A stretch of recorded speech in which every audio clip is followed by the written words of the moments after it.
afternoon, not morning. So it's Wednesday the 15th of January 25. I've walked a couple of times since Willow died down this path, but that's for another time, another video to share some of my thoughts on that.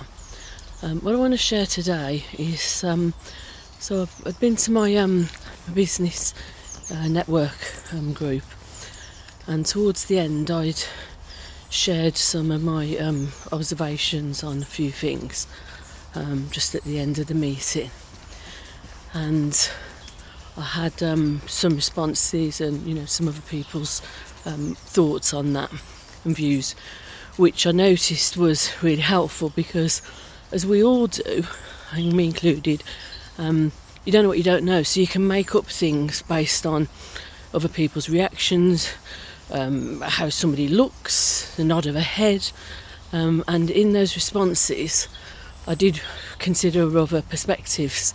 There were other things that people had to say about what they noticed or how they saw something, and that was really helpful because it actually broadened my perspective, and certainly how I was viewing things. I looked at that in a different way and in a broader way. So I'd say, I think that's really, really helpful.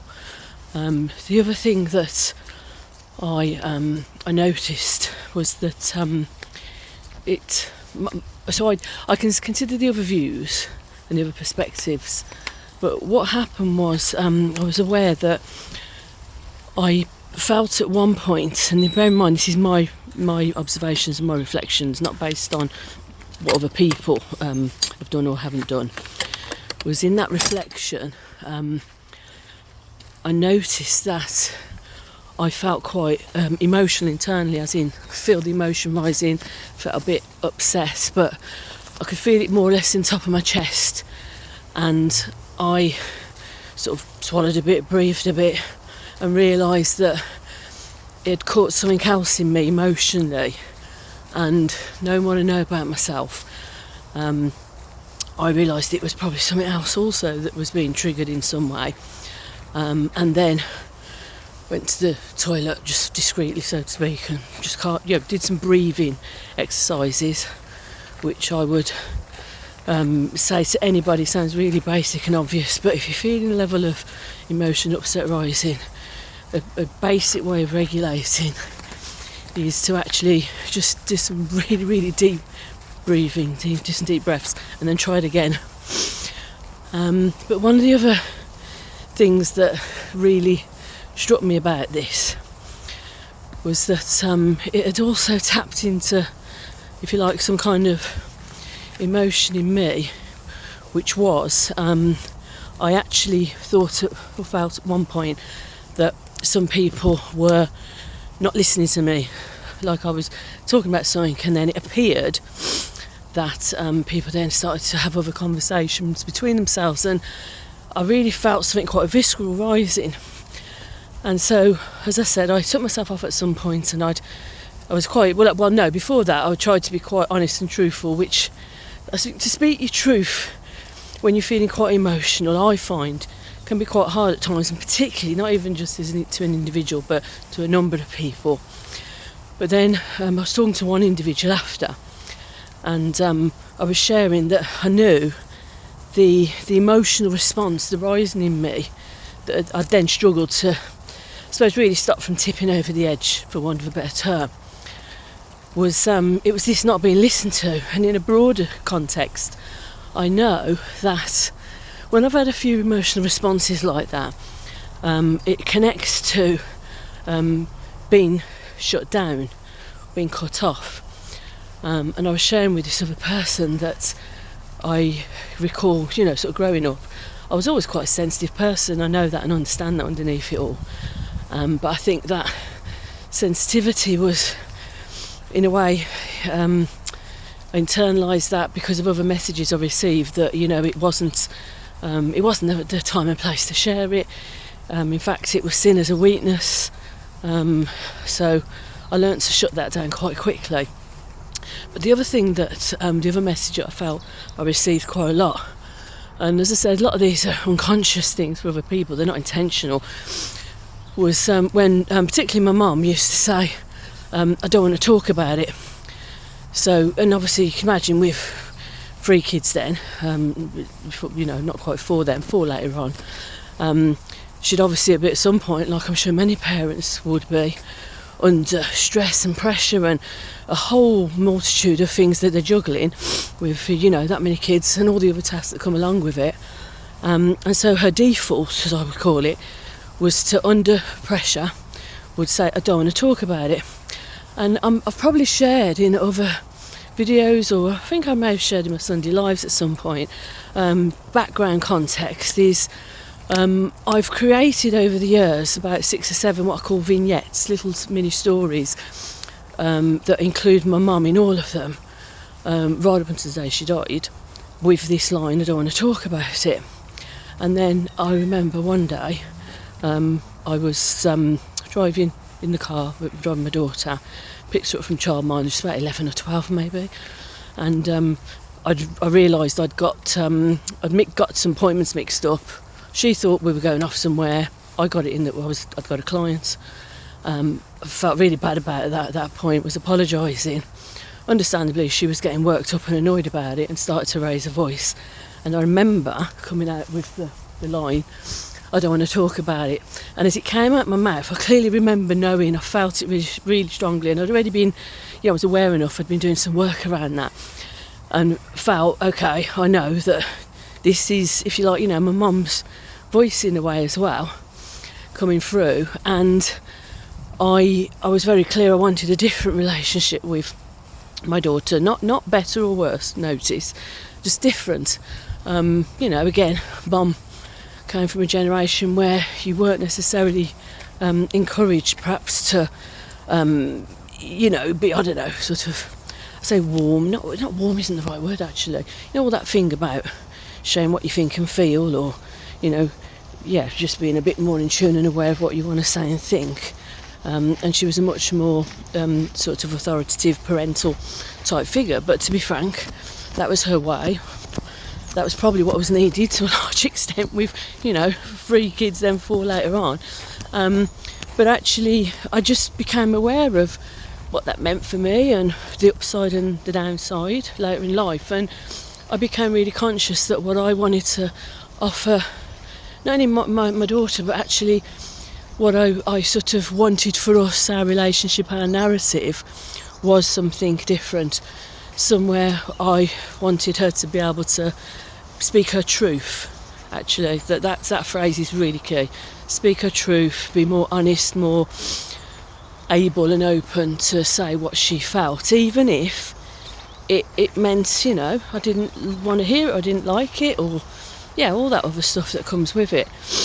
So I then started to create this book. Initially, it was alongside with Kaylee over a couple of years, but it was, Kaylee had recorded some of her reflections and experiences, and then I'd done the same alongside her, obviously because I was the responsible adult, and it was, I'd done a lot of the work, the chapters and so forth.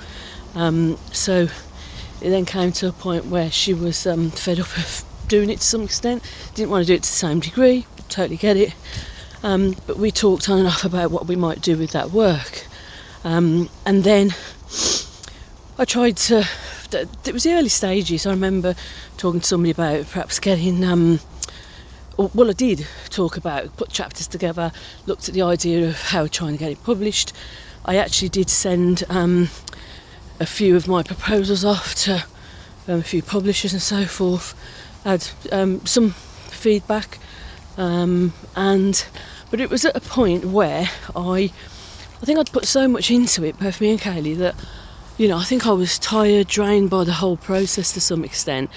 It all coincided a bit later on, not straight away, a bit later on with me and her dad sort of splitting and separating.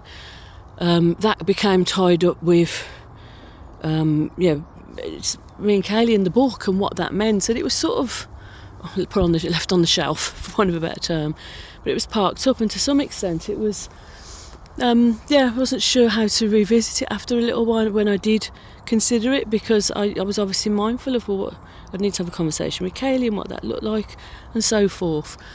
But so there's a lot of other stuff that comes along with knowing being aware of your triggers and what prompts you to respond in a particular way, what that might mean, what you might need to do about it. And at the end of this conversation I was having with this person earlier on, I was talking about, actually it led to this discussion for us and me, sharing about, I think what I was really doing at that point, and what that still connects with is rewriting the narrative. So rewriting the narrative of me and my mum's experience and my upbringing, and creating a new and different narrative between me and my daughter.